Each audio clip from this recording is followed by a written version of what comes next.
Baik, yang selanjutnya yaitu adalah perbandingan sistem pendidikan pada Indonesia, Jepang, Finlandia, dan Malaysia dilihat dari aspek organisasi kurikulum. Pertama yaitu aspek organisasi kurikulum pada sistem pendidikan yang ada di Indonesia. Di Indonesia, kurikulum dibentuk oleh pemerintah pusat melalui Kemendikbudristek, di mana kurikulum ini sangat mempengaruhi bentuk-bentuk pengalaman apakah yang akan disajikan kepada anak-anak, dan tentunya juga akan mempermudah dalam mencapai sebuah tujuan pendidikan. Dalam sistem pendidikan di Indonesia, terdapat kurikulum yang selalu berubah-ubah dengan mengikuti perkembangan zaman, di mana pada saat ini kurikulum di Indonesia sudah mengalami 11 kali perubahan, yang dimana diantaranya yaitu yang pertama kurikulum rencana pembelajaran pada tahun 1947, yang kedua kurikulum rencana pembelajaran terurai pada tahun 1952, kurikulum 1964, kurikulum 1968, kurikulum 1975, kurikulum 1984, kurikulum 1994 dan suplemen kurikulum pada tahun 1999, kurikulum berbasis kompetensi atau KBK pada tahun 2004, kurikulum tingkat satuan pendidikan, kurikulum 2013 atau K13, dan yang saat ini digunakan adalah kurikulum Merdeka, di mana kurikulum Merdeka ini memiliki tujuan menciptakan pendidikan yang menyenangkan bagi peserta didik dan guru dengan menekankan pada pengembangan aspek keterampilan dan karakter sesuai dengan nilai-nilai dari bangsa Indonesia. Yang selanjutnya yaitu aspek organisasi kurikulum pada sistem pendidikan yang ada di Jepang.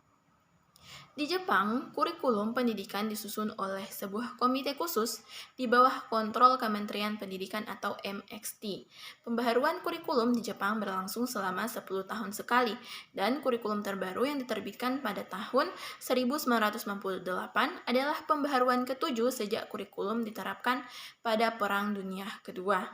Kurikulum di Jepang juga mempunyai 3 aspek, yaitu subjek atau komoku, moral education atau doutoku yoiku, dan yang ketiga yaitu ekstrakurikuler.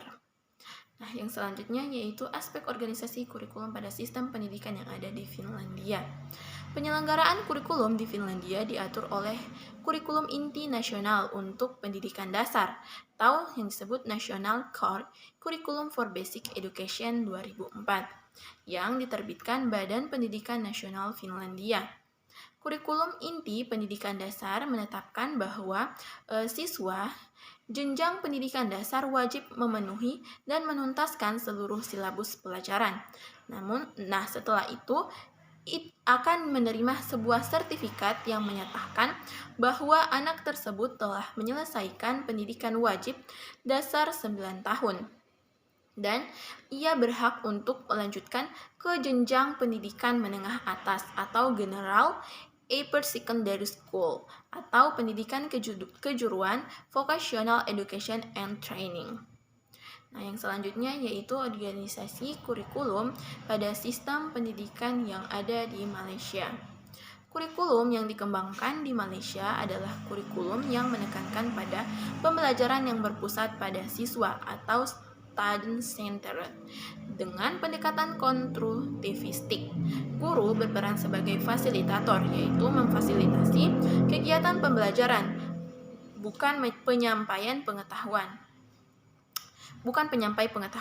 Nah, sumber belajar bukan hanya berasal dari dari guru dan buku, tetapi siswa didorong agar dapat memanfaatkan lingkungannya sebagai sumber belajar. Nah, perubahan kurikulum mengacu pada usaha memperbaiki program pembelajaran untuk meningkatkan keberhasilan murid dalam mencapai 6 aspirasi, yaitu pengetahuan, kemahiran berpikir, kemahiran memimpin, kemahiran dwibahasa, etika dan kerohanian, serta identitas nasional seperti yang dituangkan dalam Peran Pembangunan Pendidikan Malaysia atau PPM 2013-2015 dalam Peraturan Kementerian Pendidikan Malaysia pada tahun 2016 dijelaskan bahwa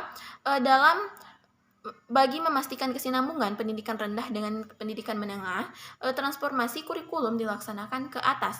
Nah, kurikulum juga bersepadu sekolah menengah atau KBSM KBSM ini diperlukan dan ditambah baik bagi memastikan kurikulum senantiasa relevan dengan keperluan semasa dan cabaran abad ke-21 serta selaras dengan pelan transformasi kerajaan kurikulum. Baharu ini dikenali sebagai kurikulum standar sekolah rendah atau KSSR dan kurikulum standar sekolah menengah atau KSSM.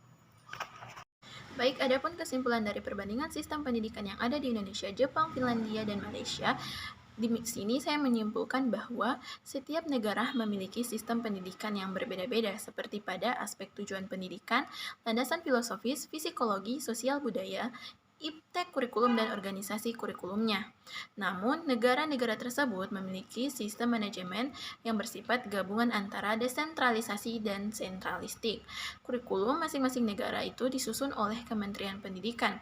Selanjutnya, sekolah diberikan kewenangan untuk menyusun kurikulum atau menambah kurikulum lokal sesuai dengan kondisi wilayah masing-masing dan permintaan siswa, di mana hal ini berbeda dengan negara Indonesia yang memasukkan kurikulum lokal namun tidak berhubungan langsung dengan permintaan siswa, seperti kurikulum lokal yang hanya terbatas pada daerah, bahasa daerah, seni, dan lain-lain, di mana hal ini tidak dapat memberikan peluang masa depan pada siswa. Oleh karena itu, kiranya sistem kurikulum hendaknya lebih fleksibel dan daerah pun agar memasukkan kurikulum lokal yang bersifat kreativitas sesuai dengan kondisi daerah masing-masing, seperti kurikulum lokal pertanian, perikanan, perkebunan, teknologi, dan lain-lain, sehingga tidak hanya sebatas kurikulum seperti bahasa daerah atau bahasa asing yang selama ini banyak dimunculkan, sehingga tidak berpengaruh terhadap lapangan kerja dan tidak memberikan jaminan untuk kehidupan pekerjaan siswa setelah tamat sekolah. Sistem pendidikan di Indonesia juga memaksa para siswanya untuk menjadi orang yang multi talent, di mana memaksa siswa untuk menguasai semua pelajaran di sekolah yang terlalu banyak menghafal, padahal setiap siswa memiliki kelebihan dan kekurangannya masing-masing. Oleh karena itu, ironis sekali jika kita memaksa ikan untuk terbang, memaksa burung untuk menyelam, dan memaksa kura-kura untuk memanjat pohon.